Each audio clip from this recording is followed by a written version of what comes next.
Guys आज के इस वीडियो में हम लोग देखने वाले हैं कि सैस क्या है। तो गाइज काफी बार आप लोगों ने सैस का नाम सुना होगा, बट हो सकता है आपको समझ ना आई हो, या हो सकता है आप लोगों ने सैस को इम्प्लीमेंट करने की कोशिश भी की हो बट तब भी समझ ना आई हो। तो इस एक वीडियो में मैं आपको पूरा सैस समझाने वाला हूँ। मतलब ये एक क्विक ट्यूटोरियल है जिसके अंदर मैं आपको सारी चीजें सैस की समझाने वाला हूँ।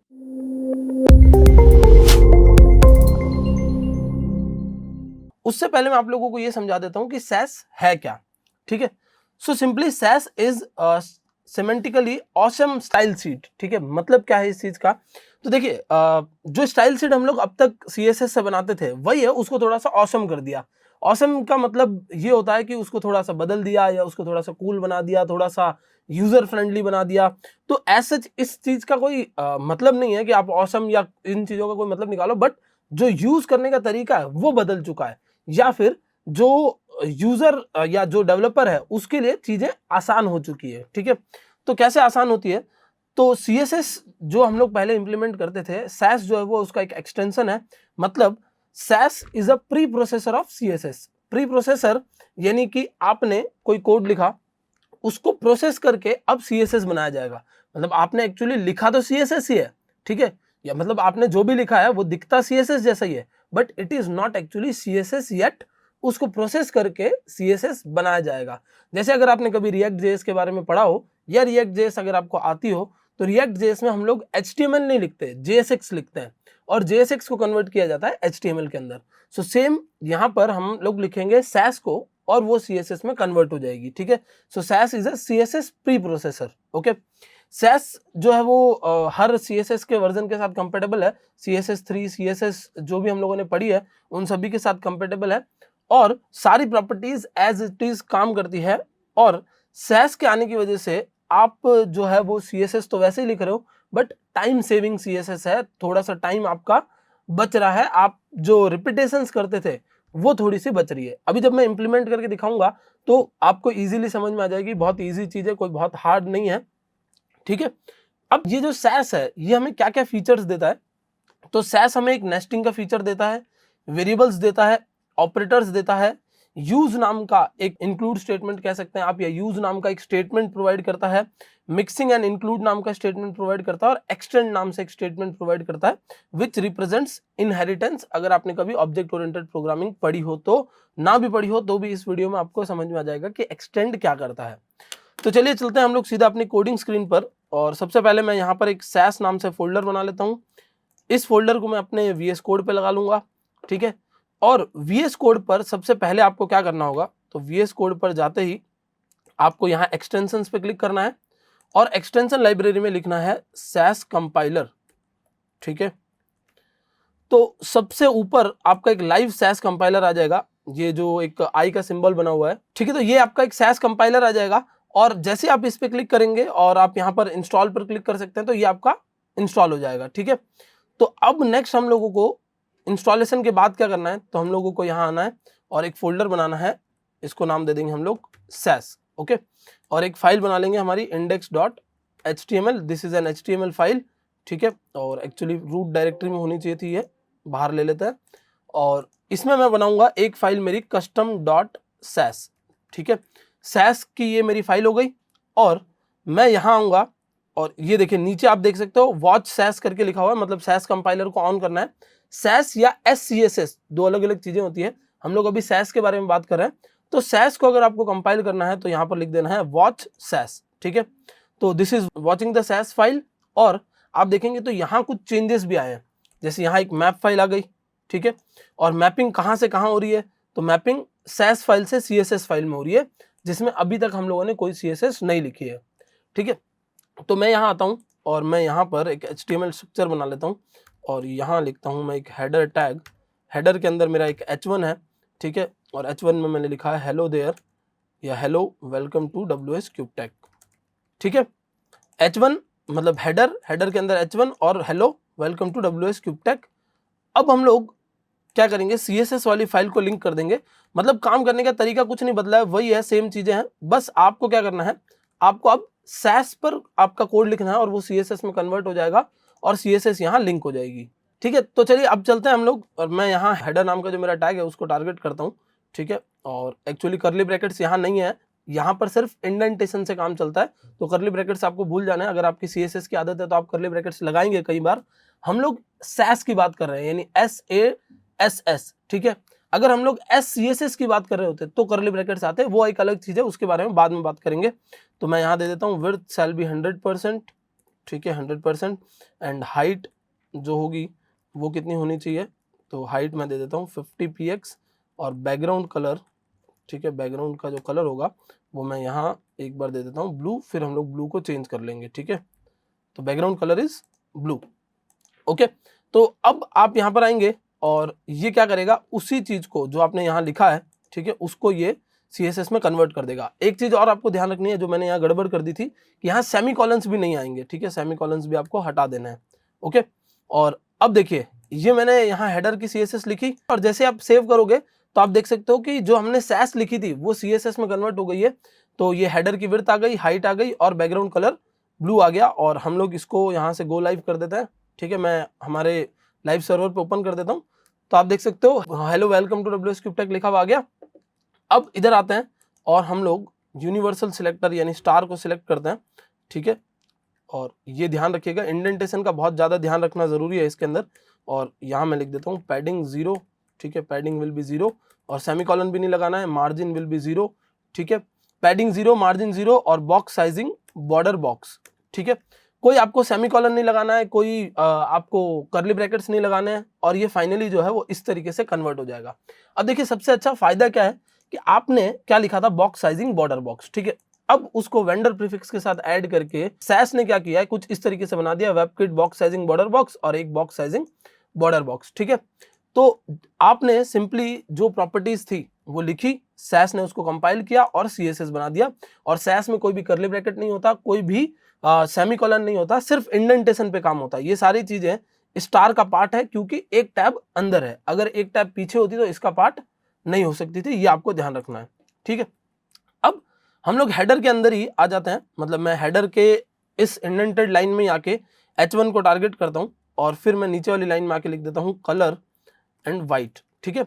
मैंने क्या किया, हेडर को टारगेट किया, ठीक है, सेमीकोलन नहीं लगाना है, ध्यान रखिएगा। हेडर को मैंने टारगेट किया, ये स्पेस भी नहीं रखेंगे हम लोग। हेडर के अंदर H1 को टारगेट किया और लिखा कलर वाइट, ठीक है। तो यहाँ पर जैसे ये सेव होके आएगा तो यहाँ पर क्या होगा, चेंज हो जाएगा और कलर वाइट आ जाएगा, ठीक है। तो नीचे सक्सेस लिखा हुआ आ गया, एक बार देख लेते हैं क्या प्रॉब्लम है इसमें, ओके। ये यहाँ पर मैंने स्पेस नहीं दिया था इसलिए प्रॉब्लम आ रही थी। और देखिए हेडर H1 कलर वाइट, ठीक है। हमने क्या बोला, हेडर के अंदर जो H1 है उसका कलर वाइट कर दो। तो एक्चुअली आप लोग जो इस तरीके से लिखते थे चीजें, उसको सैस ने कन्वर्ट कर दिया है और कुछ इस तरीके से आपको अब लिखना है, मतलब ये जो है वो इस चीज का हिस्सा है, ठीक है। अब ये हमारी फाइल कौन सी है, सैस की फाइल है। अगर ये SCSS होती तो थोड़ा सा काम करने का तरीका अलग होता। तो राइट क्लिक करके इसको मैं SCSS अगर बनाता हूं, ठीक है, SCSS अगर हम इसको बनाते हैं तो आपको क्या करना पड़ेगा, करली ब्रैकेट्स भी लगाने पड़ेंगे, ठीक है, जो थोड़ा सा इजी लगेगा आपको, क्योंकि हमेशा से हम लोग करली ब्रैकेट्स लगाते हुए आए हैं, ठीक है। तो ये करली ब्रैकेट्स भी लगाने पड़ेंगे, इवन आपको सेमी कॉलन्स भी लगाने पड़ेंगे, ठीक है। बस ये इतना सा एक फर्क है, बाकी सारी चीजें सेम एज इट इज काम करती है। मैं सबको सेमी कॉलन भी लगा देता हूं क्योंकि हमने किसी में भी नहीं लगाया था। और इसको हम लोग ले लेते हैं नीचे की तरफ, ठीक है। और ये H1 में भी आप करली ब्रैकेट्स लगाएंगे तो ये कुछ इस तरीके से हो जाएगा, ठीक है।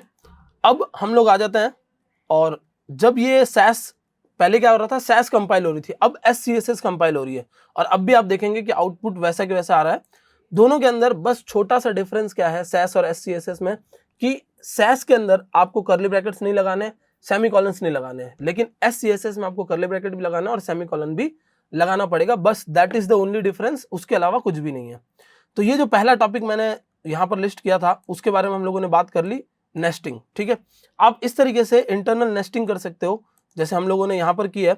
और जैसे मैं इसको देना चाहता हूँ टेक्स्ट अलाइन सेंटर, ठीक है। तो टेक्स्ट अलाइन सेंटर दे दिया हमने, और ये देखिए एग्जैक्ट सेंटर में आ गया। और कुछ मार्जिन पैडिंग वगैरह आपको देनी है तो हेडर में आए आप और आपने दिया पैडिंग 10 पिक्सल्स, ठीक है। तो ये देखिए पैडिंग आ गई इसकी। सिंपली हम लोग क्या कर रहे हैं, हेडर के अंदर जो H1 है उसको ऐसे नहीं लिख रहे हैं, ये कंपाइल तो ऐसे ही कर रहा है, देखिए CSS के अंदर कंपाइल होकर ऐसे ही आ रहा है, बट हम लोग लिख कैसे रहे हैं, कुछ इस तरीके से लिख रहे हैं, और हम लोग अभी लिख रहे हैं SCSS, ठीक है। अगर सैस लिख रहे होते तो कर्ली ब्रैकेट्स और सेमीकोलन को हटाकर आप इमेजिन कर सकते हो कि कैसे लिखा जाता है ये, ठीक है। अब आते हैं नेक्स्ट स्टेप पर, और मैं सपोज चाहता हूं कि जब हेडर पे होवर हो, ठीक है, जो हमारा पूरा हेडर है ना, इस पे जब होवर हो तो कुछ चीजें बदले, ठीक है। तो किस तरीके से हम लोग करेंगे, हम लोग लगाएंगे %: होवर। %का मतलब होता है पेरेंट सिलेक्टर, मतलब कि जिस कर्ली ब्रैकेट के अंदर आप अभी हो, ठीक है, जिस हेडर में अभी आप हो, आपको क्या करना है, उस पर होवर लगाना है और बैकग्राउंड कलर उसका चेंज कर देते हैं हम लोग। तो उसका बैकग्राउंड कलर मैं कर देता हूं सपोज रेड, ठीक है। और यहां पर जाएंगे आप तो देखिए रेड कलर आ रहा है, ओके। और अगर मैं इसका CSS कोड दिखाऊं आपको तो कुछ इस तरीके से होगा, header hover background colour red, ठीक है। बट आपने क्या किया, इस तरीके से नेस्टिंग करवा दी। अगर इसमें आप आफ्टर बिफोर लगाना चाहते हो तो भी आप लगा सकते हो %: आफ्टर, ठीक है। और content is equals to, suppose मैंने लिखा डेमो, ठीक है।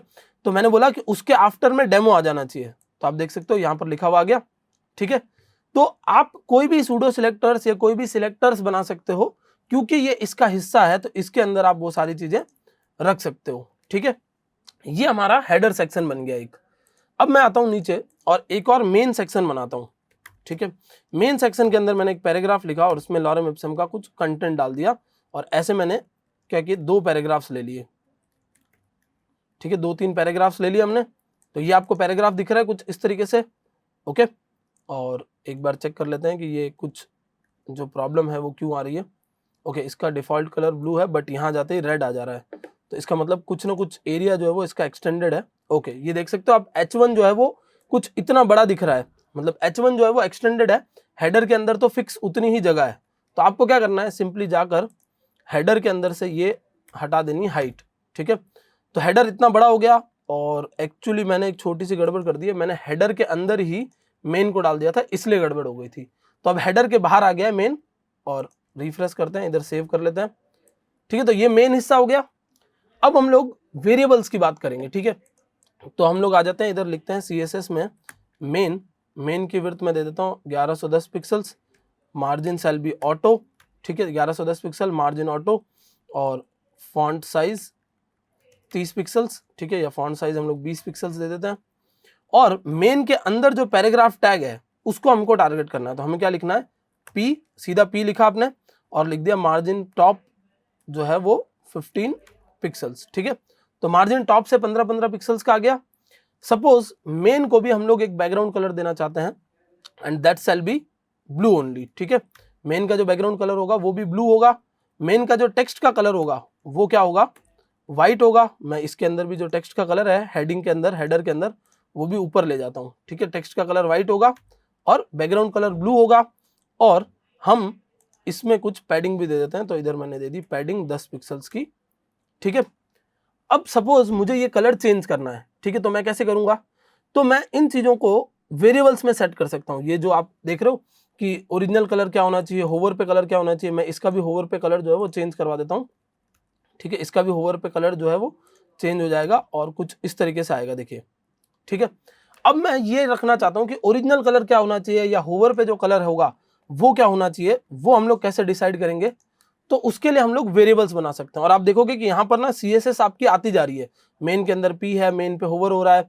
जो CSS आप लोग अब तक लिखते आए हो वही SAS या SCSS कंपाइल करके बनाती जा रही है, ठीक है। अब हम लोग क्या करेंगे, यहाँ बनाएंगे वेरिएबल्स। तो सबसे ऊपर चलते हैं और यहाँ पर हम लोग कुछ वेरिएबल्स बना लेते हैं, ठीक है। फिर हम लोग वेरिएबल्स की एक अलग ही सीट बना लेंगे पूरी, और वेरिएबल्स बनाकर मैं यहाँ लिखता हूँ $main colour main BG colour is equal to main BG colour colon red. Main background colour जो है वो क्या होना चाहिए, रेड होना चाहिए। आपको कोई और भी कलर अगर अच्छा सा रखना है तो वो भी आप रख सकते हो। सपोज ये मेन बैकग्राउंड कलर होना चाहिए, ठीक है। तो आप क्या करोगे, जहां पर भी बैकग्राउंड आपने दिया था वहां पर आप लिख दोगे $मेन बैकग्राउंड कलर, ठीक है। डॉलर 2 बार आ गया गलती से, ठीक है। $मेन बैकग्राउंड कलर, यहां पर भी आप लिख दोगे $मेन बैकग्राउंड कलर, ठीक है। तो अब क्या होगा, जो बैकग्राउंड कलर आपने ऊपर एक जगह पर दिया था वेरिएबल बनाकर, वो दोनों जगह पर चला गया, ठीक है। और आप इसको ये भी कर सकते हो मेन बीजी होवर, और मेन बीजी होवर में कलर जो है वो चेंज होना चाहिए। तो मैं इसी कलर में कुछ छोटे मोटे चेंजेस कर लूंगा और उसको मेन बीजी होवर बना दूंगा, ठीक है। तो ये हमारा फिर से एक वेरिएबल हो गया, देखिए डॉलर मेन बीजी कलर एक वेरिएबल हो गया, मेन होवर कलर एक वेरिएबल हो गया, और इसको मैं थोड़ा सा डार्क कर देता हूँ, थोड़ा सा अलग कलर, और हम लोग सिंपली क्या करेंगे, यहाँ पर वेरिएबल लगा देंगे मेन होवर कलर यहाँ पर भी और यहाँ पर भी, ठीक है। आप देखेंगे नीचे वॉचिंग लिखा हुआ आता है और फिर अपने आप सक्सेस हो जाता है, और ये देखिए यहाँ पर वो कलर्स अपने आप आ जा रहे हैं। और अब जब आप यहाँ माउस लेके जाओगे तो आप देख सकते हो कलर्स चेंज हो रहे हैं, ठीक है। और ये सारी चीजें सिंपली कंट्रोल कहाँ से हो रही है, एक वेरिएबल से। आपका मन हुआ कल को कि नहीं मुझे तो कोई और कलर चाहिए, तो आपने वो और कलर सेट कर दिया उस वेरिएबल में, और अब आप जहां माउस होवर करोगे वहां पर ये सिंपली कलर इंप्लीमेंट हो जाएगा, ठीक है। तो ये कंसेप्ट हो गया वेरिएबल का। आप इसमें नेस्टिंग कर सकते हो, जो मैंने आपको ऑलरेडी यहाँ समझा दिया। आप इसमें वेरिएबल्स बना सकते हो, ये हम लोगों ने यहाँ समझ लिया। अब नेक्स्ट टॉपिक पर हम लोग आते हैं, ये हमारे वेरिएबल्स हैं, ठीक है। अब नेक्स्ट टॉपिक जो हमारा है वो हम लोग आते हैं ऑपरेटर्स पे, ठीक है। ठीक है, तो ऑपरेटर्स जो है वो कहाँ पर काम आते हैं, तो जैसे सपोज आपको यहाँ 110 पिक्सल्स, ये जो सपोज आपने 1000 पिक्सल्स का ये बनाया है डिवाइस, या 1000 पिक्सल्स की आपकी विड्थ है, उसमें आपने प्लस किया 100 पिक्सल्स, ठीक है। तो अल्टीमेटली ये जो वेरिएबल है वो क्या करेगा, प्लस इसको, एक बार मैं इसको नीचे डॉक कर देता हूँ, प्लस जो है वो इसको क्या करेगा, प्लस इसको बना देगा 1010 पिक्सल्स का अल्टीमेटली, ठीक है। तो ये चीज वैसे आपको उतनी ज्यादा प्रैक्टिकल लगेगी नहीं, क्योंकि जब मुझे 1010 रखना है तो मैं ऑलरेडी 1100 रखना है तो मैं ऑलरेडी रख लूंगा, मैं उसको बाद में प्लस क्यों करूंगा। बट कई जगहों पर ये काम आ सकती है, जैसे कि आपने सपोज एलिमेंट्स पे वेरिएबल असाइन कर दिए और फिर वहां पर आपने अलग अलग एलिमेंट पे अलग अलग क्या प्लस होना है वो रख लिया। तो इस तरीके से काफी जगहों पर ऑपरेटर्स काम आते हैं, बट फिलहाल प्रैक्टिकली उतना ज्यादा हमारा कोई यूज नहीं है, क्योंकि मुझे पता होता है ऑलरेडी कि मुझे कितने पिक्सल्स का एलिमेंट चाहिए या कितने पिक्सल्स का नहीं चाहिए, ठीक है। तो ये हो गया हमारा कंसेप्ट ऑपरेटर्स का। इस तरीके से सारे ऑपरेटर्स काम करते हैं, प्लस माइनस मल्टीप्लाई डिवाइड, जो भी आपने प्रोग्रामिंग लैंग्वेजेस में पढ़े होंगे वो सारे इधर काम करते हैं, ठीक है। अब हम लोग नेक्स्ट आ जाते हैं यहाँ पर और यूज की बात करते हैं, ठीक है। और यूज से पहले चलिए हम लोग एक यहाँ पर बात कर लेते हैं मिक्सिंग एंड इंक्लूड की, ठीक है। तो देखिए मिक्सिंग और इंक्लूड क्या करता है कि जैसे मुझे लगता है कि ये जो मेन कलर है, ठीक है, उसके साथ में मुझे यहाँ पर लिखना पड़ता है मेन टेक्स्ट कलर, ठीक है। ये मेरा हो गया मेन टेक्स्ट कलर और मैंने इसको कर दिया वाइट। मैं बहुत बेसिक से एग्जांपल्स दे रहा हूँ, जो कोई भी आप, अगर आपने जावास्क्रिप्ट एकदम अगर आपने सीएसएस बिल्कुल नई सीखी है तो भी आप इसको रिलेट कर सकते हो। और कलर्स में हम लोग वाइट की जगह क्या करेंगे, इसको लगा देंगे मेन टेक्स्ट कलर, यहाँ भी वाइट की जगह मेन टेक्स्ट कलर। और अगर आप आउटपुट देखेंगे तो अभी भी आउटपुट वही है। अब एक चीज हमें यहाँ रियलाइज होती है कि ये जो दोनों चीजें हैं वो तो मुझे सेम यूज करनी है, तो इनके अलग अलग वेरिएबल्स क्यों हो, इनको हम लोग क्या कर सकते हैं, इनको हम लोग डाल सकते हैं मिक्सिंग में, ठीक है। तो हम लोग लिखेंगे @मिक्सिंग, ठीक है। मिक्सिंग में हम लोग एक नाम दे देते हैं मेन कलर्स, ठीक है। और मेन कलर्स में मैं क्या करता हूँ, इन दोनों को उठाकर यहाँ डाल देता हूँ और यहाँ मैं लिख देता हूँ this is for background and this is for text colour, ठीक है। ये क्या है, एक किसके लिए है, बैकग्राउंड के लिए और एक टेक्स्ट कलर के लिए। नीचे ऑब्वियसली एरर्स आनी शुरू हो जाएगी, क्योंकि जो मिसिंग है अभी ये वेरिएबल्स वो कहाँ से आएंगे, तो वो हम लोग अभी इंक्लूड कर लेंगे। तो ये हो गया आपका एक बैकग्राउंड कलर और कलर। अब आप क्या करोगे, अब आप इन चीज़ों को ना लिखकर, मतलब जहाँ वेरिएबल्स लिख रहे थे वहाँ वेरिएबल्स ना लिखकर आप लिख दोगे @include। और इंक्लूड किसको करना है हम लोगों को, तो मेन कलर को यहाँ पर इंक्लूड करवाना है, ठीक है। और अभी भी नीचे एक जगह एरर आ रही है, बट कोई बात नहीं, उसको हम लोग सही कर लेंगे, ठीक है। मेन कलर को यहाँ इंक्लूड करवाना है एज इट इज, यहाँ पर भी मेन कलर को इंक्लूड करवाना है जहां पर हम लोगों ने मेन के अंदर ये लिख रखा था, ठीक है। तो अब आप देखेंगे कि हमने क्या बोला, हमने बोला कि ये जो है वो मेरा मेन कलर है। हो सकता है मुझे कई जगहों पर यूज करना पड़े, तो मैंने बैकग्राउंड और कलर दोनों सेट कर लिया और जहां चाहिए वहां पर मैं क्या कर रहा हूँ, सिंपली इंक्लूड कर रहा हूँ और ये कुछ इस तरीके से मेरा आउटपुट आता जा रहा है, ठीक है। यहाँ हम लोग एक और चीज करते हैं कि जो फॉन्ट साइज है वो भी हम लोग वहीं डिसाइड करेंगे, मतलब ऊपर ही डिसाइड करेंगे फॉन्ट साइज क्या होनी चाहिए, ठीक है। एक्चुअली मैंने CSS से हटा दिया, सैस से हटाना था। तो जो फॉन्ट साइज है वो भी हम लोग कहाँ डिसाइड करेंगे, वहां पर ही हमारे मिक्सिंग में डिसाइड करेंगे, ठीक है। तो मैंने लिखा फॉन्ट साइज और फॉन्ट साइज $फॉन्ट साइज। ये जो $फॉन्ट साइज है वो क्या है, वो मेरा एक वेरिएबल है जो एज अ पैरामीटर यहाँ पास होगा, ठीक है।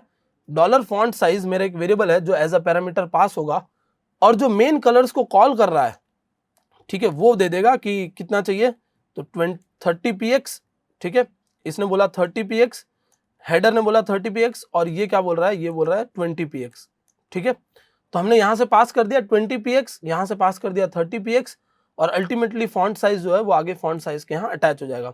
अगर आपने प्रोग्रामिंग लैंग्वेजेस पढ़ी है, जावास्क्रिप्ट पढ़ी है, तो आपको अच्छे से पता चलेगा कि फंक्शंस क्या होते हैं और फंक्शंस कैसे वर्क करते हैं। नहीं भी पढ़ी है तो आपको सिंपली ये समझना है कि यहाँ से आप अपना कोई कस्टम पैरामीटर पास कर रहे हो और वो आगे वहां पर जाकर इंक्लूड हो जा रहा है, ठीक है। This is the concept of mixing and include, ठीक है। आपने मिक्सिंग किया और इंक्लूड कर लिया।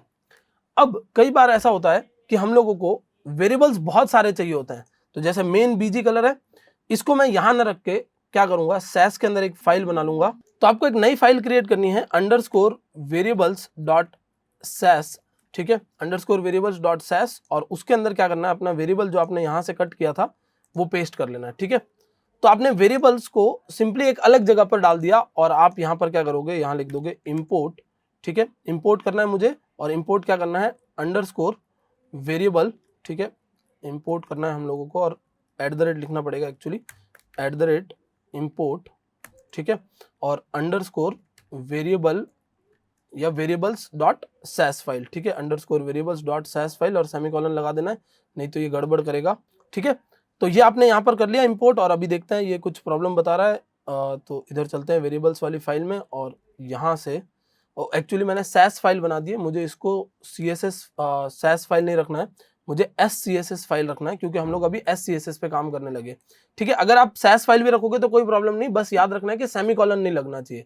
तो कोई नहीं, मैंने इसको SCSS फाइल बना दी, ये फाइल यहाँ पर जो है वो इंपोर्ट हो जाएगी, और हमारा सारा काम अभी भी वैसा के वैसा चलेगा। तो हमने क्या किया, देखिए वापस समझाता हूँ। वेरिएबल्स की मैंने एक अलग फाइल बना दी _variables.scss, और फिर उस वेरिएबल्स वाली फाइल को मैंने यहाँ पर इंपोर्ट करवा लिया, और वो जो इंपोर्टेड फाइल है वो यहाँ पर आ गई, और आप इसको सिंपली इसी तरीके से यूज कर सकते हो, ठीक है। यहाँ पर हम लोग लिख सकते हैं @use, और @use के अंदर हम लोग _variables जो है वो वाली फाइल लेके आ सकते हैं, और ठीक है। तो ये हमारा इंपोर्ट स्टेटमेंट हो गया, जो मैंने यहाँ पर लिस्ट नहीं किया था, बट इंपोर्ट स्टेटमेंट भी हमारा जो है वो काम करता है। सो आई होप गाइस ये कंसेप्ट आपको अच्छे से समझ में आ गया होगा। That's it for this video, thank you so much for watching.